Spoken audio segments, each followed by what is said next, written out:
local environments and economies here ensures a constant supply of people with no other option. Globally, 200,000 people a day are moving from environments that have sustained them for generations into cities, many to live in slums, looking for work, no matter how toxic that work may be. So you see, it's not just resources that are wasted along this system, but people too. Whole communities get wasted. Yep, toxics in, toxics out. A lot of the toxics leave the factories in products, but even more leave as byproducts or pollution. And it's a lot of pollution. In the U.S., our industry admits to releasing over 4 billion pounds of toxic chemicals a year. And it's probably a lot more, because that's only what they admit.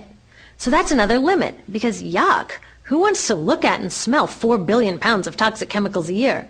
So what do? Move the dirty factories overseas, pollute someone else's land. But surprise, a lot of that pollution is coming right back at us, carried by wind currents. So what happens after all these natural resources are turned into products? Well, it moves here for distribution. Now, distribution means selling all the toxic contaminated junk as quickly as possible. The goal here is to keep the prices down, keep the people buying, and keep the inventory moving. How do they keep the prices down? Well, they don't pay the store workers very much, and they skimp on health insurance every time they can. It's all about externalizing the costs. What that means is that the real costs of making stuff aren't captured in the price. In other words, we aren't paying for the stuff we buy. I was thinking about this the other day. I was walking to work and I wanted to listen to the news, so I popped into a Radio Shack to buy a radio. I found this cute little green radio for $4.99. I was standing there in line to buy this thing, and I was thinking, how could $4.99 possibly capture the cost of making this radio and getting it into my hands? The metal was probably mined in South Africa. The petroleum was probably drilled in Iraq. The plastics were probably produced in China. And maybe the whole thing was assembled by some 15-year-old in a maquiladora in Mexico. $4.99 wouldn't even pay the rent for the shelf space it occupied until I came along, let alone part of the staff guy's salary who helped me pick it out, or the multiple ocean cruises and truck rides pieces of this radio went on. That's how I realized I didn't pay for the radio. So who did pay? Well, these people paid with the loss of their natural resource space. These people paid with the loss of their clean air, with increasing asthma and cancer rates. Kids in the Congo paid with their future. 30% of the kids in the Congo now have dropped out of school to mine coltan, a metal we need for our cheap and disposable electronics. These people even paid by having to cover their own health insurance. All along this system, people pitched in so I could get this radio for $4.99. And none of these contributions are recorded in any accounts book. That's what I mean by the company owners externalize the true costs of production. And that brings us to the golden arrow of consumption. This is the heart of the system, the engine that drives it.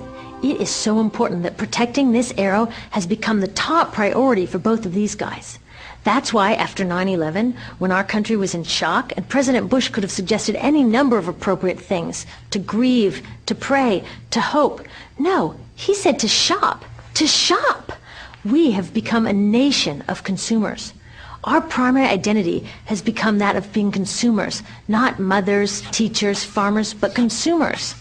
The primary way that our value is measured and demonstrated is by how much we contribute to this arrow, how much we consume.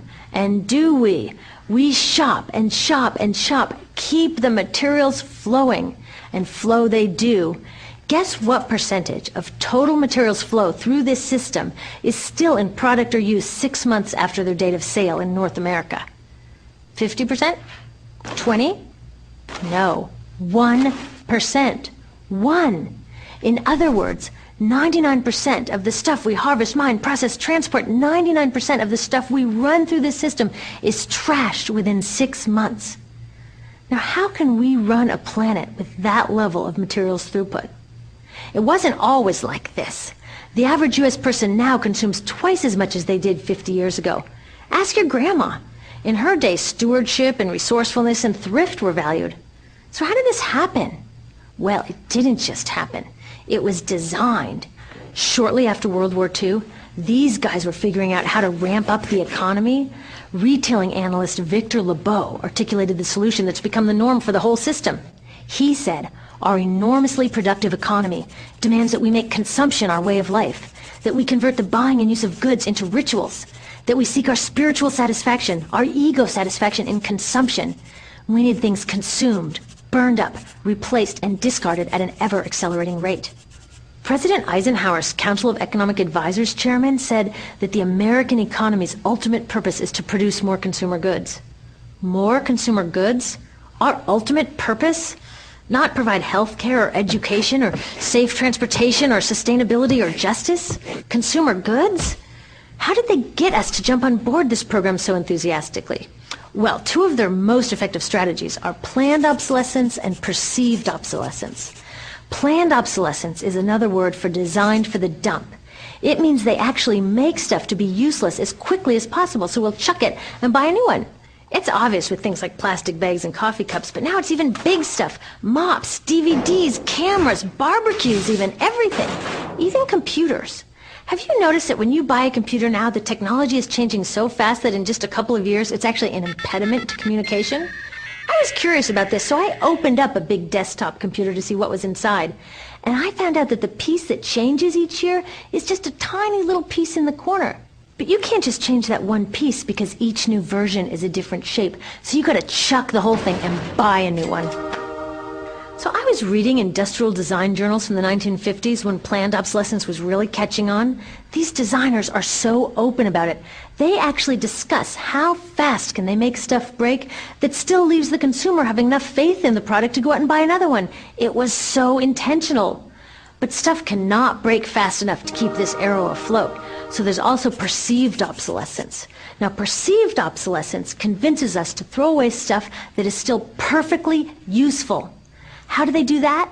Well, they change the way the stuff looks. So if you bought your stuff a couple of years ago, everyone can tell that you haven't contributed to this arrow recently. And since the way we demonstrate our value is contributing to this arrow, it can be embarrassing. Like, I've had the same